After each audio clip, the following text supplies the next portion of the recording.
Élodie est chargée de relations publiques. Il y a quelque temps, elle a été opérée d'une hernie discale et elle a depuis de très fortes douleurs dans le dos. En discutant avec Lucas, l'agent de billetterie qui est hémiplégique de naissance, elle découvre qu'il est possible de mettre en place des aménagements dans l'entreprise en faisant reconnaître son handicap. Élodie ne pensait pas que son mal de dos pouvait être considéré comme un handicap. Elle est également surprise d'apprendre que plusieurs de ses collègues ont bénéficié, comme Lucas, d'aménagements de poste.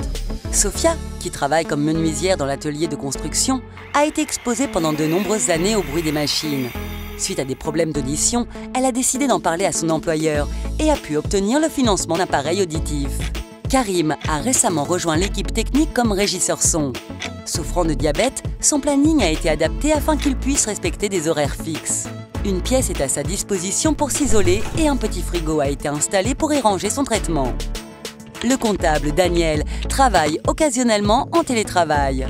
Il a fait cette demande suite à un terrible accident de la route qui lui a causé un traumatisme crânien. Afin d'éviter toute incompréhension, il a décidé de parler librement de son handicap et de sa nouvelle organisation de travail. Élodie était loin d'imaginer qu'autant de ses collègues avaient bénéficié d'aménagements de poste.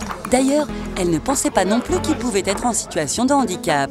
Elle apprend qu'en fait 80% des handicaps sont invisibles et que dans 85% des cas, le handicap est la conséquence d'un accident ou d'une maladie au cours de la vie. Lucas l'encourage à prendre rendez-vous avec son médecin du travail pour obtenir un avis et des certificats médicaux. Ensuite, c'est la MDPH, la Maison départementale des personnes handicapées, qui l'orientera dans toutes ses démarches et lui fournira le dossier de RQTH, qui est la reconnaissance de la qualité de travailleur handicapé.